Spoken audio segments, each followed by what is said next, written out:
So I'm going to give you a little, my property rights report we're going to go fast on it because we've got a truly great speaker coming up behind me. So, as he said, I'm the property rights chair. I'm on the board of directors. I do represent the state of Texas, even though I am from Colorado. My private property rights, for those of you who don't know me, that I have fought, has been against the Colorado State Land Board, the Nature Conservancy, and then in 2014 we fought awfully hard to keep national heritage areas out of southeast Colorado, and we won thanks to Kimmy Lewis, Norman Kincaid, and Dr. Angus McIntosh. They were all very instrumental in that. This is where it all began, right at the foot of Pikes Peak. That's my mom and dad, and there were 3 girls ahead of me, and then me, and I think I'm the one looking at my booger on that little pony. I'm not sure. Graduated from Crowley County High School, went a couple years down here to Last Chance Cowboy College in Cheyenne, Wyoming. We are a stocker operation primarily. I've got a few cows in Texas, but we are mainly a stocker operation. This is what I do. I buy a 3-weight calf out of the South, Mississippi, Alabama, Georgia, wherever else we can get them, and West Virginia. We don't run any Mexicans. We probably should. They're the ones making money, right? Anyway, and we bring them to our preconditioned yard in North Texas, grow them on wheat, and then we send them to our ranch in Colorado, and we grow them out for a year. And that's been our program really since about 1990. Okay, so let's go over some property rights updates. There's a lot of things going on. Obviously, we've been watching the American Prairie Reserve up in Montana for the last few years.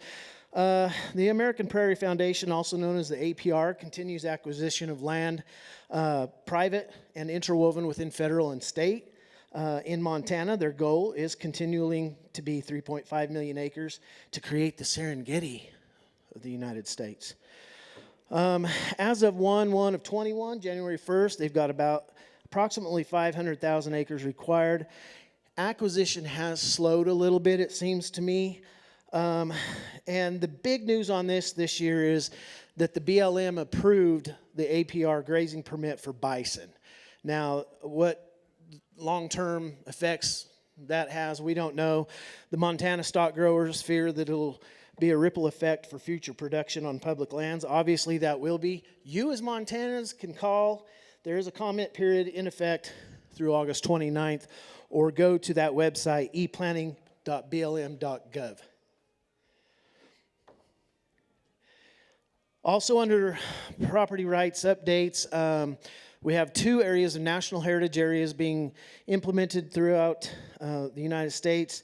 We have one in Montana, and we also have one on the Nebraska-Kansas line. The Big Sky National Heritage Area is in Montana. A gal by the name of Ray Grukowski reached out to us early on this year for help. I suggested that they get Norman Cade up there, and they are they're kind of running the leadership on that, and they've done a great job. The Big Sky National Heritage Area is revising their feasibility study, even though there's a lot of opposition. They refuse to meet with organizations. This is the same old story. Everything's done in private. 21 counties and organizations have publicly opposed that, and they have about 5,000 signatures. The Kansas-Nebraska Heritage Area Partnership, gal by the name of Angel Cushing, got in contact with us. And I put her in contact with Norman Kincaid. There's been a lot of people working on this. They have failed to meet the requirements set forth by the National Park Service, but they continue the pursuit. Actually, 42 of 49 counties as of last week have passed resolutions in opposition of that. The people in leadership on that have been the American Stewards of Liberty. Governor Pete Ricketts has taken a great significant advance, and we're proud of Nebraska. So give Nebraska yourselves a round.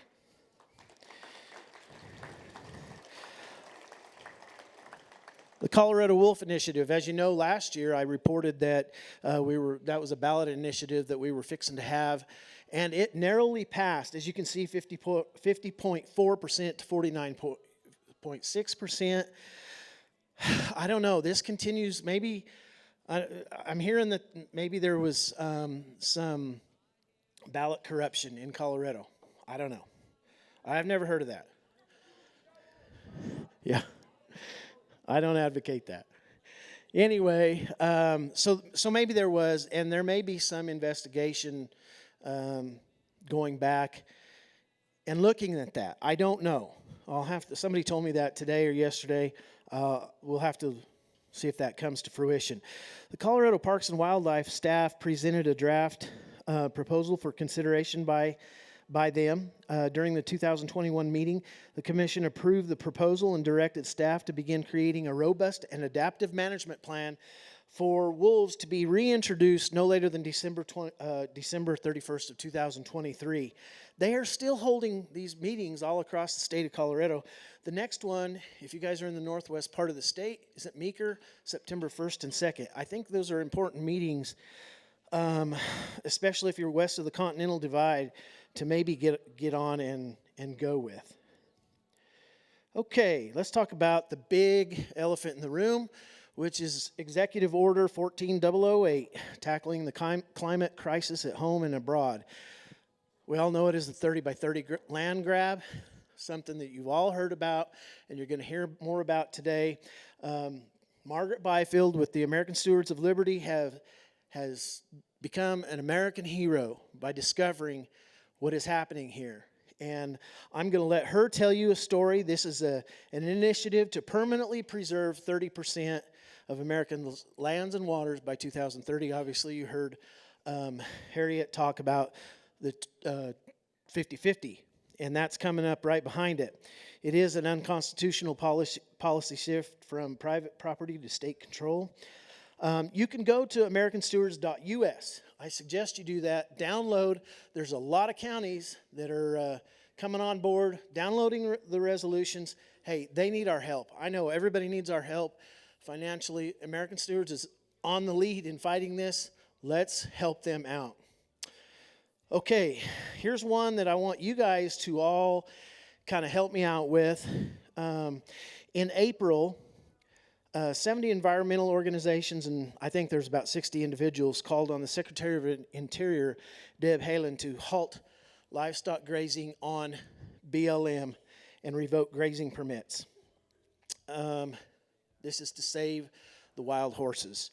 This is a hot-button issue. We have been introduced to a man by the name of William Simpson, and he's an author and a wild horse expert. Apparently, he lives among them.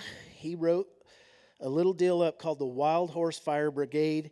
It's an in-depth plan to save wild horses by rewilding them in other ways. He wants to work with us to mitigate this problem. Now, there's a lot of issues. I've sought a lot of you guys' wisdom on this, and personally, I think we probably ought not take the lead in this, but I think we need to give them a backup role.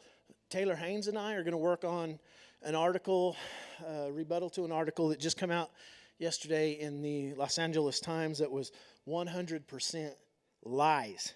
Totally, there's no more faking it in this world. It's all lies.